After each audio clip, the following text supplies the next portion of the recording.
Hello my dear friends, welcome to my YouTube channel LIS expert. मैं अपने channel LIS expert पर आप सब लोग का बहुत बहुत स्वागत करती हूँ। सो फ्रेंड, इस वीडियो में हम unit 8 of the UGC net का टॉपिक लेंगे, digital library part 2।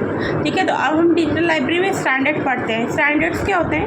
Standard protocol define करता है, स्टैंडर्ड सपोर्ट करता है cooperative relationship among the multiple vendors के बीच में, और इनकम इम्प्लीमेंटर्स के बीच में प्रोवाइड करना common basis for which individual developer में इमर्ज, ताकि इंडिविजुअल डेवलपर इमर्ज हो सके। Standard make it possible to share collaborate in development of product and processes across the institution and political boundary. अब क्या है, एक स्टैंडर्ड हमने डेवलप किए कि हमारे इंस्टीट्यूशन और पॉलिटिकल बाउंड्री में ये चीज़ जो है स्टैंडर्ड शेयर होनी है। Standard for citation bibliographical references is a good example. Very numerous elevated and encompassing standard are used to cited documents. अब ये क्या कह रहे हैं, स्टैंडर्ड जो हम बिब्लियोग्राफिकल रेफरेंस के लिए बनाते हैं वो एक अच्छा एग्जाम्पल है हमारा बताने के लिए। ठीक है, अब नेक्स्ट आ जाता है हमारा कम्युनिकेशन प्रोटोकॉल।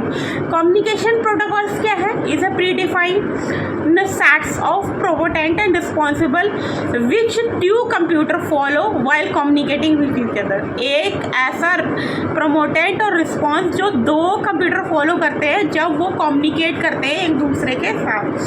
अब इसमें ट्रांसमिशन कंट्रोल प्रोटोकॉल आता है, इंटरनेट प्रोटोकॉल आता है। TCP/IP में क्या आता है? Is a component that collect and disassemble the packets of data while the IP is responsible for assuring the packet send into the right destination पर जाना। TCP डेवलप हुआ था 1917 में और एडॉप्ट करता है प्रोटोकॉल स्टैंडर्ड फॉर एप्रानेट के लिए, और प्रीडेसेस टू द इंटरनेट के लिए 1983 में। TCP एक तरीका प्रोटोकॉल है जो कंट्रोल करता है क्रिएशन ऑफ ट्रांसमिशन पाथ को बिटवीन कंप्यूटर यूज़ करना सिंगल नेटवर्क को as well as between different networks. अब इसमें क्या आ जाता है? HTTF आ जाता है, मतलब हाइपरटेक्स्ट ट्रांसपोर्ट प्रोटोकॉल। ये रन करता है on the top TCP/IP protocol पे। वेब ब्राउज़र पर HTTP जो है क्लाइंट सेंड करता है file request on the web servers को, विच इन रिटर्न हैंडल करता है रिक्वेस्ट HTTP सर्विस पे। ओरिजिनली 1989 में आया था। कब आया था? 1989 में बाय टिम्बरलिंक के द्वारा HTTP। ठीक है, इज अ को author of the 1.0 specification of the 4 of the HTTP। अब हमने HTTP पढ़ा, HTTP हाइपरटेक्स्ट ट्रांसफर प्रोटोकॉल। अब हम पढ़ेंगे FTP, फाइल ट्रांसफर प्रोटोकॉल। इसको is a protocol for transferring करने के लिए फाइल्स को फ्रॉम वन कंप्यूटर अनदर, उस पर लैन पर, लोकल एरिया नेटवर्किंग पे और वाइड एरिया नेटवर्क पर, सच एज इंटरनेट पर। It is a common method of moving files between the client and server over the TCP and IP protocols पर। ठीक है, अब इसका ये प्रोटोकॉल एग्जिस्टिंग में आया था 1971। इसका फाइल ट्रांसफ़र सिस्टम जो है फर्स्ट इम्प्लीमेंट हुआ था बिटवीन मैक मशीन्स पे। अब बिब्लियोग्राफिकल स्टैंडर्ड क्या क्या है? बिब्लियोग्राफिकल स्टैंडर्ड कंसर्न करते हैं with the description of the content as well as physical attribute of the document and non document library में। ठीक है, उसके बाद अब इसमें बिब्लियोग्राफिकल स्टैंडर्ड में वो क्या आते हैं? पहला आता है हमारा mark machine readable catalogue standard, जिसको हम सेट ऑफ फॉर्मेट्स है वो डिस्क्राइब करने के लिए डॉक्यूमेंट कैटलॉग किए गए हैं लाइब्रेरी के द्वारा, include the books, journal, conference proceeding, CD roams को। मार्क हमारा डेवलप हुआ था 1916 में। कब हुआ था? 1960 में। 1960 by the US library of Congress के द्वारा क्रिएट करने के लिए रिकॉर्ड यूज कंप्यूटर के द्वारा और शेयर्ड अमंग लाइब्रेरीज के द्वारा। डबलिंग कोर पढ़ते हैं, इसका सेकंड स्टैंडर्ड है bibliographical standard Dublin core. Dublin core में हमारा क्या आता है? ये सेट ऑफ मेटाडाटा एलिमेंट है जो असाइन किया था वेब पेजेस को। किसको? वेब पेजेस को। क्या है ये? मेटा डाटा एलिमेंट है, मेटा डाटा एलिमेंट जो असाइन किया था वेब पेज को, फैसिलिटेट कर सके डिस्कवरी ऑफ इलेक्ट्रॉनिक रिसोर्सेज को, ठीक है। Originally concern for the author generated description of the web resources, OCLC Meta data workshop held in doubling, कब हुई थी? ओहियो में 1995 में, इसके रिगार्डिंग, ठीक है। ये था ऑनलाइन कंप्यूटर लिटरेसी सेंटर, ये बताया भी था मैंने आपको पहले, वही चीज़ है ये, ठीक है। वेब 1 में क्या है?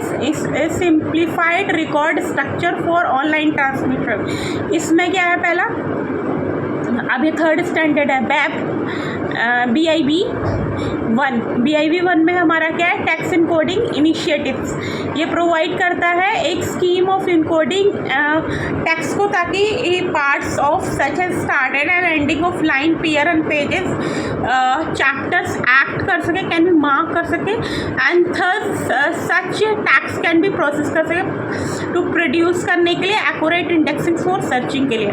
अब इसमें क्या है? इलेक्ट्रॉनिक आर्काइव डिस्क्रिप्शंस क्या क्या है? इसमें क्या है? एन इनकोडिंग स्कीम डिवाइस करता है विद द HTML फ्रेमवर्क के साथ डिफाइन करना डिस्क्रिप्शन ऑफ द डॉक्यूमेंट और अदर आर्काइवल ऑब्जेक्ट्स को, ठीक है फ्रेंड्स। अब इसमें दो मैंने बताया BIB 1 में आपको इनकोडिंग, टेक्स्ट इनकोडिंग इनिशिएटिव्स, और दूसरा हमारा electronic archival description EAD। Third इसमें आ जाता है हमारा, इसी का पार्ट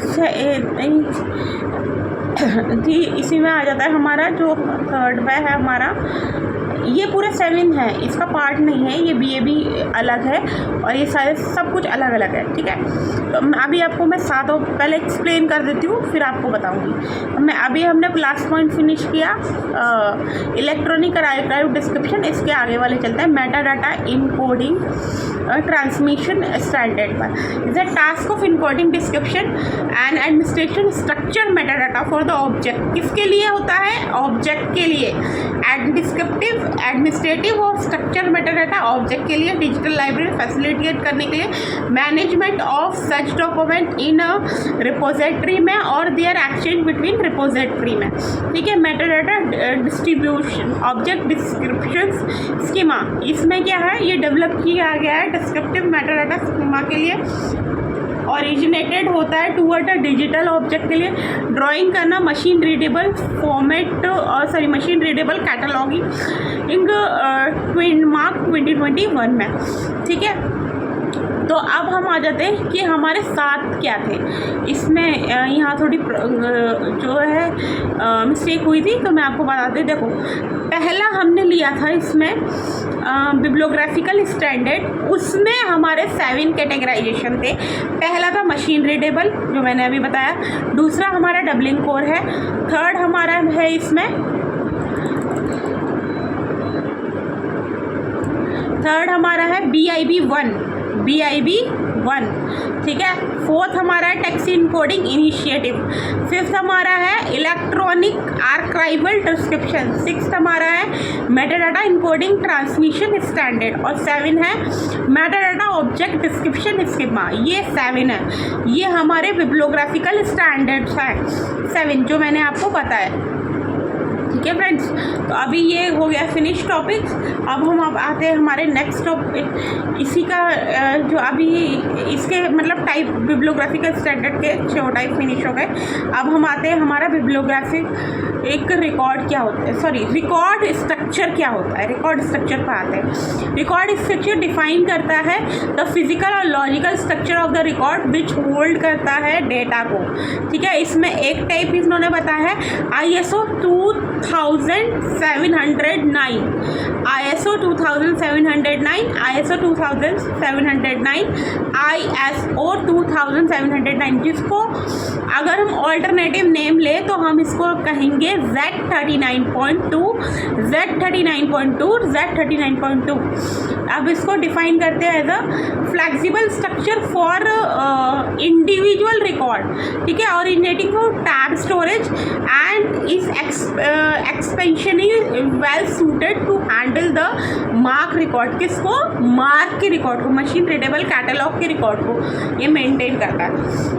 इनकोडिंग स्टैंडर्ड में क्या है, the encoding deals with the way individual characters and are represented in a file and record. किसमें, फाइल और रिकॉर्ड में ये हमें रिप्रेजेंट होता है। ठीक है, इसमें पहला एग्जाम्पल है हमारा, पहला हम कैटेगराइजेशन देखते हैं। इसमें पहला कैटेगराइजेशन हमारा क्या है, तो हमारा पहला कैटेगराइजेशन है इसमें यूनिकोड। यूनिकोड क्या है, यूनिवर्सल इनकोडिंग स्कीम्स है जो 16 बिट्स का होता है। कितने बिट्स का होता है फ्रेंड्स, 16 बिट का, तो रिप्रेजेंट करने के लिए हर एक कैरेक्टरिस्टिक्स को। अब हम पढ़ेंगे ASI सेकंड को। ASI क्या होता है सेकंड हमारे का, ASI सेकंड होता है हमारा अमेरिकन स्टैंडर्ड। अभी मैं इसको क्लियर नहीं हूँ, उसको मैं अभी बाद में आपको क्लियर करती हूँ। इसमें ये भी बताऊँगी, पहले इसको डिफाइनेशन कर लेते हैं। ठीक है, define the characteristics necessary for English and many special characteristics this in code has been and used as a basis for most other 8-bit code। किसके लिए 8-bit कोड के लिए होता है, the lower 128 are left alone, they contain the Latin alphabetic numbers and control codes or some special characteristics, and top 128 characteristics are used for second language। किसके लिए use होता है, सेकेंड लैंग्वेज में इसके ये यूज़ होता है। ठीक है फ्रेंड्स, तो अभी इसका फुल फॉर्म मैं क्लियर नहीं हूँ, गलत नहीं बताऊँगी, इसीलिए आपको मैं एट द एंड बताती हूँ इसका फुल फॉर्म। ठीक है, तो अभी ये हमारा दो इसमें है, मैंने आपको बताया क्या है, यूनिकोड है और हमारा NC सेकंड है। ठीक है, ये है इसमें हमारे इनकोडिंग स्टैंडर्ड। ठीक है, इनकोडिंग स्टैंडर्ड ये हमारे हैं। अब हम आ जाते हैं, इनकोडिंग स्टैंडर्ड कंप्लीट हो गया, नेक्स्ट पर आते हैं। नेक्स्ट हमारा है information retrieval standard. Information retrieval standard में हमारा क्या आता है, Z39.50 आ जाता है। Z39.50 ये क्या है, एक NC and NISO standard for storage और रिट्रीवल। ये प्रोटोकॉल है जो सिंप्लीफाई करता है डेटा स्ट्रक्चर को, इंटरचेंज रूल्स को अलाउ करना क्लाइंट में को टू सर्च करे डेटाबेसेस को है ना सर्वर मशीन्स पर, और रिट्रीव करे रिकॉर्ड्स को जो आइडेंटिफाई हो as a result of search में। ठीक है, उसके बाद सेकेंड पॉइंट हमारा आता है सर्च रिट्रीव वेब सर्विसेज को और सर्च रिट्रीव बाय URL को। ठीक है, सर्च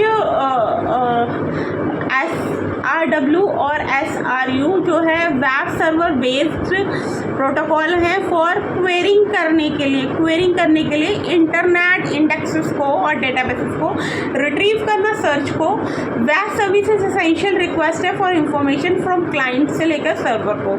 ठीक है, अब उसके बाद थर्ड पॉइंट आ जाता है हमारा ओपन आर्काइवल इनिशिएटिव क्या होता है। ठीक है, और इसमें Meta data open archive initiative OAI PMH क्या होता है, मेटा डाटा हार्वेस्टिंग प्रोटोकॉल, इसमें ये आता है। ठीक है, तो ये क्या है, ये 2008 में आया था। ये ऐसा प्रोटोकॉल है जो सपोर्ट करता है creation of the interoperable digital library को अलाउ करना remote archive access to metadata in an open standard में। ठीक है फ्रेंड्स, अब इसमें आ जाते हैं फोर्थ पॉइंट है हमारा ओपन URL। ओपन URL भी 2006 में ही आया था हमारा। ये वर्सेटाइल लिंक स्टैंडर्ड है, यूज़ होता है फॉर मेटा डाटा के लिए instant of the object identifier DOI। इसमें क्या है, लिंकिंग स्टैंडर्ड बनाते हैं यूज़ करने के लिए मेटा डाटा को।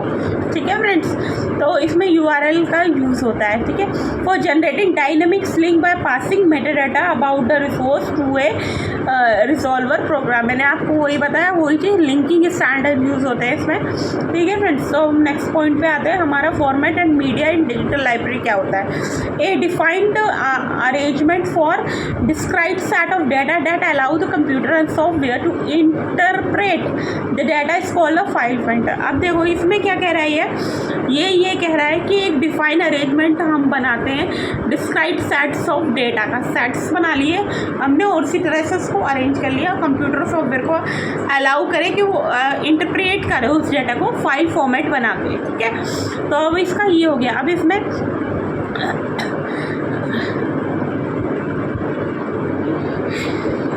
अब हम पढ़ते हैं फॉर्मेट एंड इनकोडिंग। इसी में ही आता है पहला, format and encoding use for text क्या है, ठीक है। आप देखो, टेक्स्ट पे content of the digital library can store करता है, प्रेजेंट करता है as a simple text ASI second में, और एक दूसरा पॉइंट है अनस्ट्रक्चर टेक्स्ट को, और तीसरा है स्ट्रक्चर टेक्स्ट को, जिसको हम HTML भी कह सकते हैं, ठीक है, और XML भी कह सकते हैं।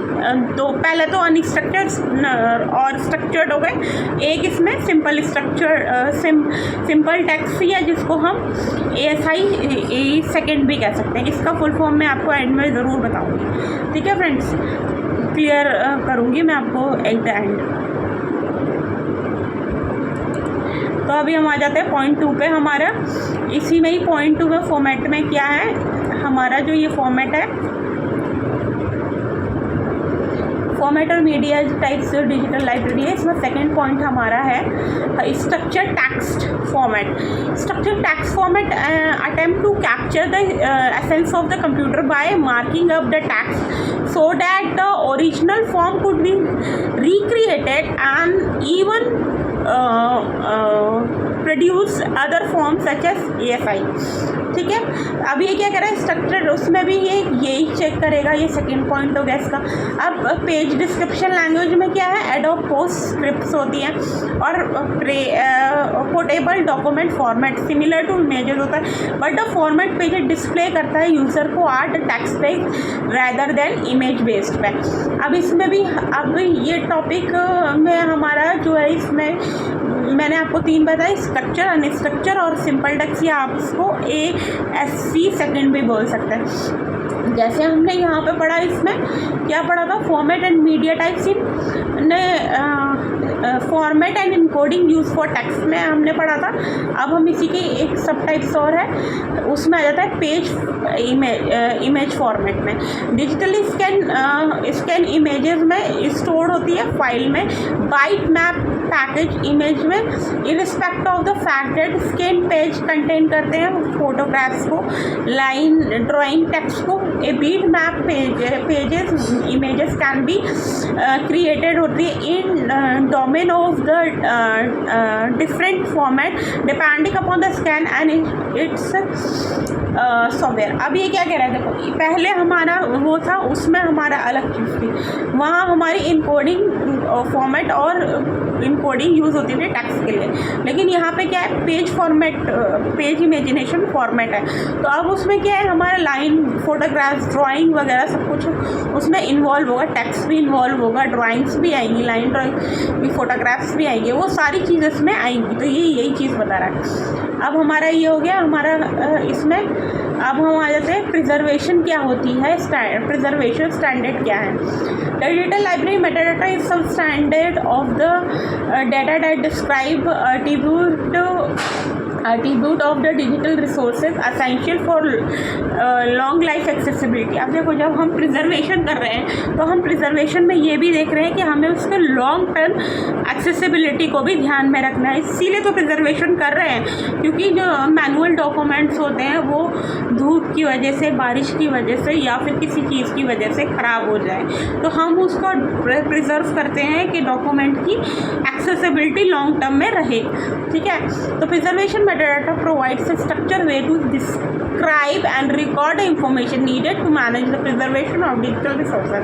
अब इसमें क्या है, पहला है हमारा प्रीमाइस क्या है, preservation metadata implementation strategy framework promoted interested in moving towards a more impeccable status, ठीक है फ्रेंड।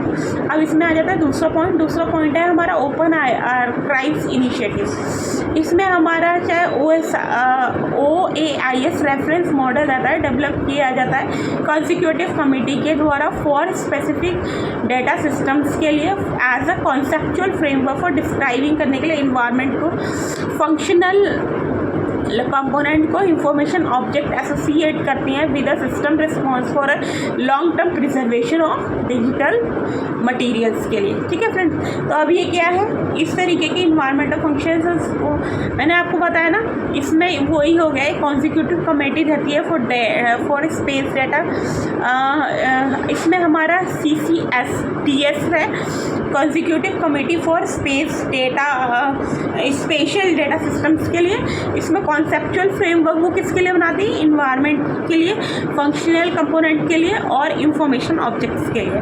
ठीक है, तो ये हमारा हो गया स्टैंडर्ड। अब मैंने आपको इसमें एक टर्म बोली थी जो मैं अभी क्लियर कर देती हूँ आपको, वो टर्म है हमारी ASC second, American standard cataloguing for information interchange. ठीक है, ये है इसका फुल फॉर्म।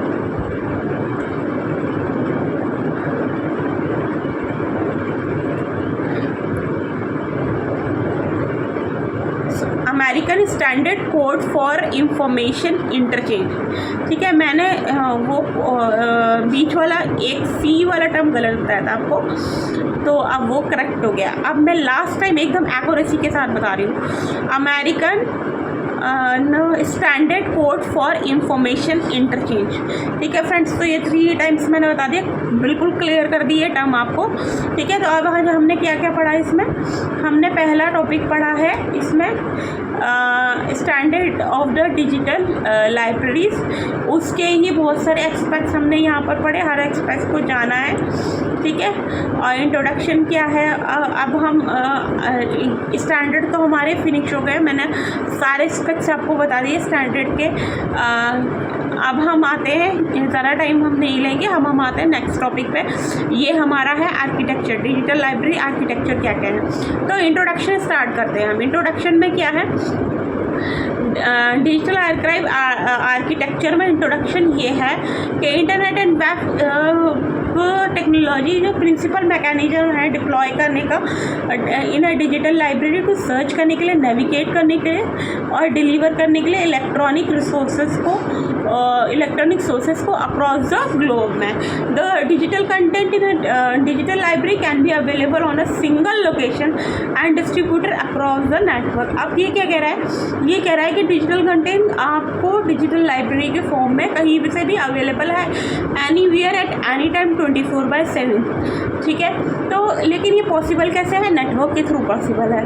ठीक है, अब client server architecture middleware पढ़ते हैं। तो the development of the client server architect is a major enabling technology behind distributed computing and databases. Client server refers to both computer program and as well as to the computer. The client program typically resided on the user personal computer while the server program resided on the server that hosts the information content. अब देखो, पहले अगर हम client की side से तो user personal information पे जाता है, और अगर हम सर्वर की साइड पर जाएं तो ये होस्ट इंफॉर्मेशन कंटेंट पे बेस्ड होता है। अब उसके बाद सर्वर प्रोग्राम है, क्लाइंट प्रोग्राम से कम्युनिकेट करता है over the communication network, use करना एक वेल डिफाइंड प्रोटोकॉल्स को। अब उसके बाद की प्रिंसिपल क्या है, की प्रिंसिपल पे आ जाता है डिजिटल लाइब्रेरी आर्काइव्स में। पहला है major problem of the digital library design are cause by defining into the computer system file structure and formats and information organization different information retrieval requirement of the collection में। इसमें आ जाता है हमारे e journal, e books, reference sources, online source webs को access करना through the digital libraries में। अब ये तो हो गया हमारा आर्किटेक्चर का पार्ट। अब हम मेडवेयर्स समझते हैं। मेडवेयर्स क्या है, middleware the computer program that connect computer software components and application on the client and server. अब ये क्या कह रहा है, ये कनेक्ट ऐसा कंप्यूटर प्रोग्राम जो कनेक्ट करता है किसको, सॉफ्टवेयर कंपोनेंट को, और एप्लीकेशन किस पे करता है, क्लाइंट पे और सर्वर पे। मेडलाइन रिसाइड करता है दोनों चीज़ पे, क्लाइंट पे भी और सर्वर पे भी। इंश्योर करता है that client and server communicate to each other respect of different hardware and software involve. उनकी जो भी हार्डवेयर और सॉफ्टवेयर है उसके बावजूद भी वो कम्युनिकेट करें एक दूसरे के साथ। ठीक है, अब हमने इसमें मिड लेवल पढ़ लिया। अब हम आ जाते हैं इसके दूसरे पॉइंट पे।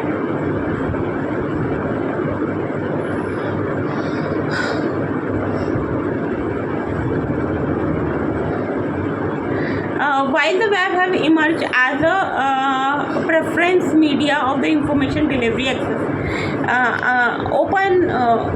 अब इसमें देखो open architecture potential to see inside all and part of the architecture without any proprietary concerns. ठीक है, इसमें है पहला इसमें आता है ओपन आर्किटेक्चर, उसमें के बाद आ रहा है हमारा scalability, extendability, sustainability, seamless access, interoperability, federation, modernity, platform independence क्या है, मल्टीप्लिसिटी ऑफ फाइल्स क्या है, फॉर्मेट क्या है, लोकेशन इंडिपेंडेंट आइडेंटिफिकेशन क्या है। तो ये सारे इसके जो है कुछ एलिमेंट्स हैं जो मैंने आपको बताए हैं। ठीक है, ये ओपन आर्किटेक्चर्स में। अब हम आ जाते हैं कि की कंपोनेंट क्या है डिजिटल लाइब्रेरी आर्किटेक्चर और डिज़ाइन के। अब हम डिफरेंट डिजिटल लाइब्रेरी के कुछ अंडरलाइन डिज़ाइन और आर्किटेक्चर हैं। मोस्ट डिजिटल लाइब्रेरी प्रोवाइड करती है 5 कंपोनेंट। अब 5 कंपोनेंट देख लेते हैं वो क्या क्या 5 कंपोनेंट। पहला है हमारा यूज़र इंटरफेस, दूसरा डिजिटल रिपोजिटरी, थर्ड हमारा है digital object naming services, unique identification, fourth हमारा है इंडेक्स सर्विसेज और फिफ्थ हमारा है search system and content delivery. ठीक है फ्रेंड्स, तो ये सारी चीज़ें हैं। उसके बाद डिजिटल लाइब्रेरी मॉडल्स और आर्किटेक्चर क्या है ये देखते हैं हम इसके बाद। तो अब हम आ जाते हैं इस टॉपिक्स पे, ये क्या क्या है। तो इसमें while different libraries have their own underline design and architecture, most of them की सपोर्ट की component mention above. Some of the important digital library architecture are discuss below. कुछ इंपॉर्टेंट डिजिटल लाइब्रेरीज ने नीचे डिस्कस किए हैं वो मैं आपको बता देती हूँ कि इन कीविंग्स archival architecture Kahn's and Wilensky architecture. 1995 में जनरल प्रोसेस फ्रेमवर्क हुआ था वो डिस्ट्रीब्यूट करने के लिए डिजिटल लाइब्रेरी जो कंटेन करती है large number of digital object को प्रीमाइसेस करना, ऑल टाइप्स ऑफ मटेरियल को एक्सेस करना ओवर द इंटरनेट। ठीक है, उसके बाद डिसेंडेंट NCSTRL डिसेंडेंट सर्वर है जर्मनी में जो इमर्ज होता है एज अ फर्स्ट और डिजिटल लाइब्रेरी आर्किटेक्चर जो बेस्ड है 3 basic principle of distributed digital libraries पे, ओपन आर्किटेक्चर पे, फेडरेशन पे, डिस्ट्रीब्यूशन पे डेवलप किया जाता है डिजिटल लाइब्रेरी रिसर्च ग्रुप्स को एट कॉन्सल्स यूनिवर्सिटीज़ में। कॉर्नेल CORNEL कॉर्नेल यूनिवर्सिटी में। ठीक है फ्रेंड्स, और अब हम आ जाते हैं कि क्रेडल क्या है। क्रेडल क्या है फ्रेंड्स, क्रेडल पे आते हैं, क्रेडल पढ़ते हैं। क्रेडल हमारा है development by the digital library search group Cornell university. The Cornell university reference architecture for distribute करना डिजिटल लाइब्रेरीज को। क्रेडल्स इसे कंपोनेंट है और service based digital library architecture service है जिसको हम लेगोजी कहते हैं और फील्डिंग कहते हैं 1998 में। FDBS architecture and the NSDL क्या है, ये एग्जाम्पल है डिजिटल लाइब्रेरी के बेस्ड होते हैं लोकली कपलेट पे और फेडरल डाटाबेसिस पे डेटा कोऑपरेटिंग करना but are autonomous data systems है। ठीक है, NDLTS क्या है, federal digital library design is another example of digital library based loosely couple federal database systems पे। और उसके बाद network digital library of thesis and dissertation इसमें आ जाते हैं। Digital library of thesis dissertation master और डॉक्टरल स्टूडेंट्स के होते हैं। वेरियस यूनिवर्सिटी में USA और अराउंड ग्लोब हैज़ अडॉप्ट करते हैं फेडरल डिज़ाइनिंग अप्रोच को। ठीक है, इसके बाद हम आ जाते हैं 6 point common object request browser architecture पर। Common request object request browser architect represent करता है one of the widely known module of the distributed object oriented computing को, और स्टैंड करता है बीन इनकॉर्पोरेट करता है in the middleware of the several commercially available network system products पर। कोबरा रिलाइज करता है heavily on the object oriented client server technology पर। अब ये क्या कह रहे हैं कि ये common object request browser architecture है इसका, ये किस पर रिलाई कर रहा है, ऑब्जेक्ट ओरिएंटेड पे और क्लाइंट सर्वर टेक्नोलॉजीज पे। ठीक है, तो अब ये 7 पॉइंट इसमें आ जाता है हमारा सॉफ्टवेयर एजेंट आर्किटेक्चर, और UMDL कहते हैं एंड UMDL भी है। UMDL का फुल फॉर्म है University of Michigan digital library project. Use होता है as a proprietary architect to support करना federation of the loosely coupled digital library collection for services को। The core of the architecture is a क्या है concept of the software agent that was based on object technology. किस पे देखो इसका ये software agents है जो बेस्ड है ऑब्जेक्ट टेक्नोलॉजी पे, वो क्लाइंट सर्वर टेक्नोलॉजी पे बेस्ड है, ये हमारा ऑब्जेक्ट टेक्नोलॉजी पे बेस्ड है। ठीक है, अब हम आ जाते हैं इसी में एक 8 पॉइंट है ओपन आर्काइवल इंफॉर्मेशन सिस्टम। इसमें सिस्टम है जो डेवलप किया गया था NCSDLL के द्वारा, consultative committee for space data system के द्वारा। इसको मैंने लास्ट टॉपिक में भी पढ़ाया था, इसमें भी ये चीज़ है। तो टारगेट करती है डिजिटल प्रोजेक्ट प्रिजर्वेशन को। OAIS रेफरेंस मॉडल डेवलप किया था consultative committee for space data system ने, CCSDS consultative community for space data systems में, जो टारगेट करती है digital preservation committee the framework for understanding and apply करना कॉन्सेप्ट जो चाहिए long term digital information preservation के लिए। The OAIS reference model provide करता है high level overview of the type of information needed support करने के लिए डिजिटल इंफॉर्मेशन जो ब्रॉडली ग्रुप्ड हो अंडर द 2 अम्ब्रेला टर्म्स। पहला है प्रिजर्वेशन डिस्क्रिप्शन इंफॉर्मेशन, दूसरा प्रेजेंटेशन डिस्क्रिप्शन इंफॉर्मेशन। अब इसमें 6 पॉइंट हमारा है इंटरऑपरेटेबिलिटी और डिजिटल लाइब्रेरी, तो हम देख लेते हैं इसको भी। Interoperability is a critical problem in the network environment with an increases in the number of computer system software file format and information resources and users. Interoperability is the ability of the digital library component and services to function logically interchangeable by virtue of their having been implemented in according with the set of well-defined publicly known infrastructure.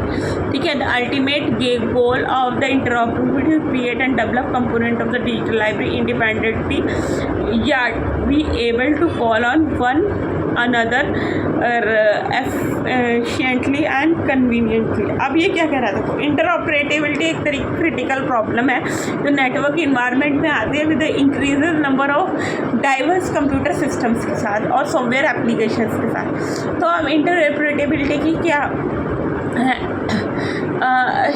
Ultimate goal क्या है interoperability का, ये है कि create करना और develop करना ऐसे कंपोनेंट्स ऑफ डिजिटल लाइब्रेरी को जो इंडिपेंडेंटली वर्क कर सके। ठीक है, यही इंटरऑपरेटेबिलिटी है। ठीक है, और डिजिटल लाइब्रेरीज में तो ये हमने आज इस पार्ट 2 में 2 टॉपिक कवर करे, डिजिटल लाइब्रेरी स्टैंडर्ड्स और डिजिटल लाइब्रेरी आर्किटेक्चर।